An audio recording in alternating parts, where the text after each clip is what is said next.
परम श्रद्धेय प्रातः स्मरणीय अर्चनीय वंदनीय समस्त संत चरण रज भक्त वृंद माथे पट्टी। जब अनंत जन्मों के पुण्य उदय होते हैं तब इस जीव को जन्म मरण के दुख से मुक्त करने वाली पतित पावनी सत्संग माता का अथवा ब्रह्म विद्या का श्रवण करने का शुभ अवसर प्राप्त होता है। ये जीवन आदि काल से अज्ञान के वशीभूत होकर के अनात्म प्रपंच में अमता ममता करके आत्म तत्व के सिवाय किसी को भी सत्य प्रिय रमणीय समझ करके जन्म मृत्यु की श्रृंखला में ही भटक रहा है। तो देखो, इस संसार के अंतर्गत अनेक प्रकार के संग होते हैं। सारे के सारे संग केवल और केवल मात्र पतन में ही निमित्त हुआ करते। केवल और केवल मात्र संतों का जो संग होता है, संतों का संग ही हमें समस्त बंधनों से दुखों से निवृत्त करके मुक्त करके हमें कृतार्थ करवाने में सफल हुआ करते हैं। तो यहाँ पर थोड़ा ये रहस्य समझ लेना चाहिए। जब तक हम अपने जीवन का वास्तविक लक्ष्य निश्चय करके मानव जीवन का वास्तव में क्या उद्देश्य है, किस प्रयोजन के लिए मिला हुआ है, इस रहस्य को नहीं समझेंगे तो सच्ची बात है ये मानव जीवन जो दुर्लभ मिला हुआ है यह व्यर्थ चला जाएगा। देखो, केनोपनिषद का मंत्र इसी ओर संकेत करता है। यह चेदिदत सत्यमस्ति न चेदिया वेदी महति विनष्टि। मानव देह प्राप्त करके यदि कोई सत्य का साक्षात्कार कर लेता है तो समझो उनका जीवन धन्य हो जाता है। और यदि सत्य का साक्षात्कार न करके केवल और केवल मात्र शब्दादि विषयों में अनात्म प्रपंच में महत्व बुद्धि करके इस जीवन को यही बर्बाद कर देता है तो अंत में रोने पछताने के सिवाय कुछ भी मिलने वाला वास्तव में है नहीं। तो इस बात को तो अच्छी तरह से समझ लेना चाहिए कि सत्संग ही, क्योंकि जो जानऊ सत्संग प्रभाऊ लोकन वेदना अनुपाऊ। सत्संग के सिवाय समस्त बंधनों से मुक्त करने वाली कोई वस्तु है ही नहीं। सत्संग से श्रेष्ठ और कोई वस्तु होती ही नहीं। तो जो सत्संग को महत्व देंगे समझो वही मानव जीवन को धन्य कर पाएंगे। तो यह सत्संग जो है समझ लेना चाहिए, इससे श्रेष्ठ और कोई वस्तु होती ही नहीं। क्योंकि संतों के संग से ही यदि हम अपनी अक्ल होशियारी से अविद्या के बंधन से दुखों के गत से छुटकारा प्राप्त कर लेते तो अनादि काल से लेकर वर्तमान समय तक हम समस्त दुखों से मुक्त हो गए होते, परंतु नहीं हुए। इससे सिद्ध होता है कि हमने आज दिन तक जो किया वास्तव में वह पूर्ण रूप से पर्याप्त नहीं है। तो हमने क्या नहीं किया? सचमुच में हमने संतों का ठीक ठीक प्रकाश से संग नहीं किया। हो सकता है बहुत सारे लोग कह सकते हैं नहीं नहीं, हम तो 25 वर्ष से 50 वर्षों से संतों के संग में ही हैं, परंतु वास्तव में संतों के संग में रहने से या संतों का केवल साथ कर लेने मात्र से संतों का संग नहीं होता है। अरे हो सकता है तुम लोगों ने शरीर का साथ किया हो, इंद्रियों का साथ किया हो, मन आदि का साथ किया हो।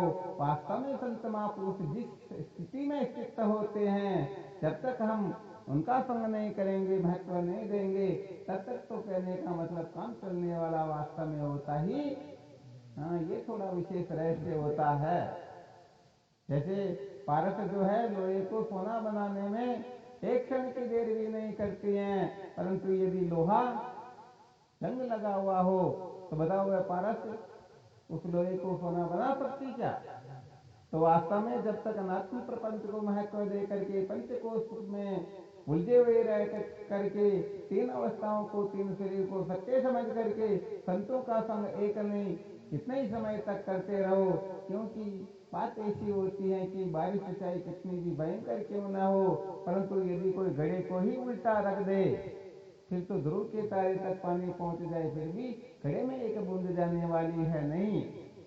तो जन्म मरण के बंधन से मुक्त होने के लिए तो संत महापुरुषों का संग करते हैं, सचमुच में उनको ही असली फायदा होता है। वैसे देखा जाए तो सत्संकल्प वृक्ष होती हैं, इनके सानिध्य में बैठ करके जो जैसी कामना करता उनको वैसी ही प्राप्ति हो जाती है। परंतु नाशवान और अनात्म पदार्थों की कोई कामना करेगा तो इसे वह अजर अमर हो नहीं सकेगा, हालांकि उनको वह वस्तु मिल जरूर जाएगी। तो कुल मिलाकर के मनुष्य जीवन का मुख्य उद्देश्य क्या है, इस बात को हमें ठीक प्रकार से समझ लेना चाहिए। और इसको ठीक प्रकार से कौन समझ सकते हैं? बताओ, कोई सोए हुए व्यक्ति इस रहस्य को समझ सकते हैं क्या? अरे जो जग जाएगा वही इस रहस्य को समझ सकेगा। इसीलिए तो रामचरितमानस में तुलसीदास जी महाराज संकेत करते हैं, जानिए तब ही जीव जग जागा, जब सब विषय विलास विरागा। अर्थात ये जीव जगा हुआ है या नहीं, इसकी क्या पहचान है? तो इसके लिए क्या कहा? जब सब विषय विलास विरागा। ये बड़ा विलक्षण रहस्य है। यदि यहाँ पर कोई अनुसंधान करेंगे, विचार करेंगे तो समझ लेना सचमुच में जगे हुए हैं। वरना तो कहने का मतलब सपने में तो बहुत सारे लोग वो अड़ाते बढ़ाते रहते ही रहते हैं, कोई विशेष बात नहीं होती है। जानिए तब ही जीव जग जागा, जब सब विषय विलास विरागा। अष्टावक्र जी महाराज को राजा जनक यही प्रश्न करते हैं, सर्वप्रथम मुक्ति किससे होती है, वैराग्य कैसे होता है? तो अष्टावक्र जी महाराज क्या कहते हैं? मुक्ति मिच्छसि चेतात्य विषयान विस्वत त्यज्य।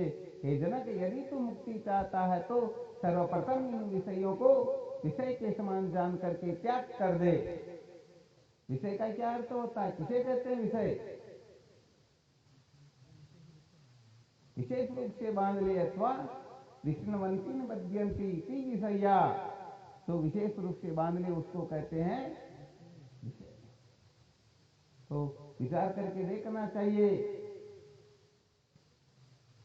विषय का स्वरूप भी हम ठीक तरह से समझ रहे हैं या नहीं। तो कहने का मतलब जो अपने को कर्ता बना दे, भोक्ता बना दे, पापी पुण्यात्मा बना दे, सुखी दुखी बना दे, प्रचिन्न बना दे, संसारी या जीव बना दे, उसी को विषय कहते हैं। और यहाँ पर स्पष्ट कहा गया है, जब तक इस विषय से विरक्त नहीं होगे, जब तक इसके ऊपर नहीं उठोगे, तब तक तो समझो हम सोए हुए ही हैं। और मोह निशा सत सोवनारा देखे स्वप्न अनेक प्रकारा।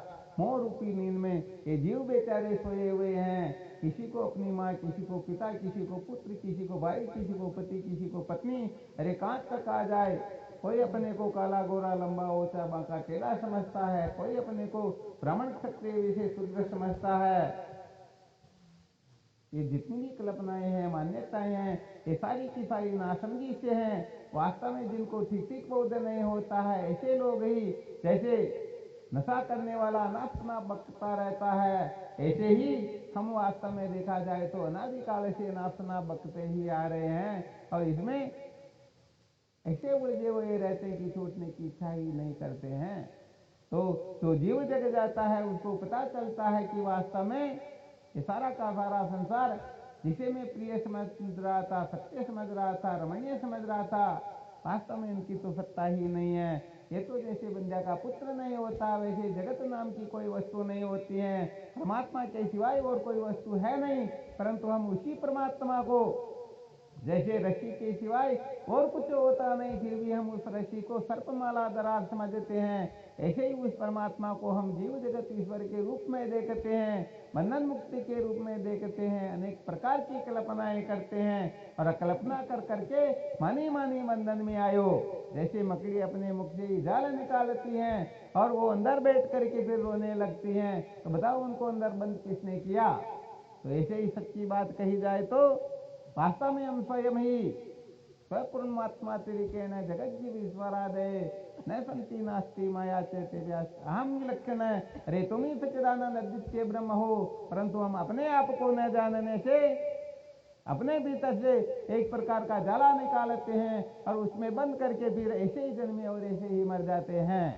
तो कुल मिलाकर के संत महापुरुषों के सानिध्य में बैठ करके आज समस्त संत महापुरुष अपने को जगाने की कोशिश करेंगे, जो जाग जाएंगे समझो उनका जीवन धन्य हो जाएगा, और जो नहीं जगेंगे तो समझो वास्तव में भाग्य तो उनका पुण्य तो बहुत अच्छा है, परंतु पुरुषार्थ तो नहीं करेंगे तो आगे की बात समझ में आने वाली भी। तो समस्त संत महापुरुष प्रवचनों के माध्यम से, भजनों के माध्यम से या अपने अपने अनुभव के माध्यम से सबको जगाने के लिए अपने अपने अनुभव का आप सबके सामने बखान करेंगे। सबको सावधान होकर के श्रवण करना है, कहीं ऐसा न हो कि अपने को नींद की झपकी आ जाए और ट्रेन निकल जाए। तो ये दुर्लभ मानव जीवन जो हमें प्राप्त हुआ है, जिस काम के लिए मिला हुआ है उस काम को कर लेंगे तो समझो जीवन धन्य हो गया। और जिस काम के लिए मिला वो न करके 84 लाख योनियों में अर्थात 83,99,999 योनियों में जो जो काम होता है उसी को करने के चक्कर में पड़े रहे तो समझ लेना चाहिए जानवरों से ज्यादा अपने में दिमाग है ही। तो ये मानव जीवन केवल मुक्ति का द्वार है, मुक्ति के सिवाय और किसी काम के लिए मिला ही नहीं है। तो कुल मिलाकर के सत्संग को, संतों को, सत्शास्त्रों को महत्व देते हुए विद्या के बंधन से मुक्त होने के लिए चेष्टा करे, और जग गए तो समझो जीवन धन्य हो गया। क्योंकि जगने के पश्चात कुछ करने की आवश्यकता रहती ही। हाँ, यहाँ पर तो व्यवहार में तो ऐसा होता है कि जगो और भगो, परंतु ब्रह्म विद्या के अंतर्गत केवल मात्र जगना पर्याप्त होता है। ज्ञात्वा देव मुच्यते सर्वपासे, अरे जानने मात्र से हम जन्म मरण के बंधन से मुक्त हो जाते हैं। तो हमें केवल मात्र जगने का प्रयत्न करना चाहिए, और सभी संत महापुरुष अपने अपने अनुभव से जगाने की कृपा करेंगे। बोलो सच्चिदानंद गुरुदेव की।